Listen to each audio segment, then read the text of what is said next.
ये क्वेश्चन उससे 6 नंबर वाला से बिल्कुल भिन्न है ना।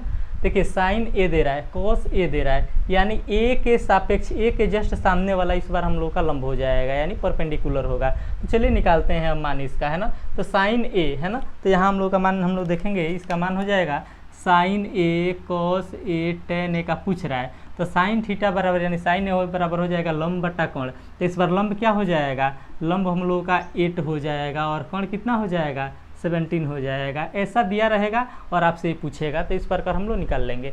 चलिए इस बार b कितना हो जाएगा, तो 15 हो जाएगा और h कितना हो जाएगा 17 हो जाएगा।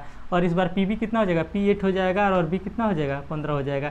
यही तीनों मान हम लोगों का निकल कर सामने आया। अगला क्वेश्चन है, इसमें कह रहा है दी गई आकृति से साइन आर, पहला में दिया है साइन आर कमा कोस आर, है ना। दूसरा में दिया है साइन पी और कोस पी का मान निकालना है। तो चलिए हम लोग ध्यान देते हैं, यानी साइन आर निकालना हो, यानी साइन आर पूछ रहा है हम लोग से, साइन आर है ना इज इक्वल टू, तो सबसे पहले हम लोग लिखेंगे साइन थीटा बराबर लंब बटा कोण, यानी पी बाई एच, ये तो वही रहेगा। लेकिन अब देखिए आर के सापेक्ष पूछ रहा है, तो आर के सापेक्ष पूछ रहा है, तो आर के जस्ट सामने वाला है ना, आर के जस्ट सामने वाला ये लंब हो जाएगा, ये हम लोग का लंब होगा, यानी हम लोग का 3 क्या हो गया, लंब हो गया।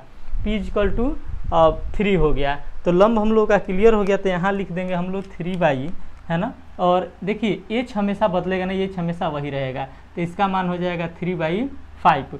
उसी प्रकार कोस आर पूछ रहा है, ये कोस आर पूछ रहा है, तो कोस आर में हम लोग देखते हैं जब ये लंब हो गया तो ये क्या हो जाएगा, आधार हो जाएगा। तो कोस थीटा बराबर हम लोग जानते हैं b/h होता है, तो ये b/h, तो इसमें हम लोग का b कितना हो जाएगा 4 हो जाएगा, h का मान नहीं बदलेगा।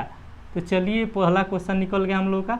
अब दूसरा इसमें पूछ रहा है, दूसरा हम लोग देखेंगे, कह रहा है साइन पी कॉस पी, है ना, साइन पी कॉस पी, तो इसमें ये हम लोग का अब कैंसिल हो जाएगा।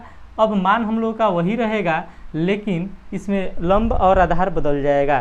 तो देखिए अब हम लोग यहाँ देखेंगे p के सापेक्ष, तो p के सापेक्ष देखेंगे, तो अब p के सापेक्ष हमारा क्या हो जाएगा, ये लंब हो जाएगा। दूसरे क्वेश्चन के लिए लंब ये हो जाएगा, पहले क्वेश्चन के लिए लंब ये हो जाएगा, है ना, तो दूसरे क्वेश्चन के लिए लंब ये हो जाएगा। तो हम लोग लिखेंगे, यहाँ दिया है साइन p, है ना, यहाँ दिया है साइन p, तो साइन p का लिखने के लिए हम लोग p/h हम लोग जानते हैं, तो p का मान कितना है 4 और h कितना दिया है 5, है ना।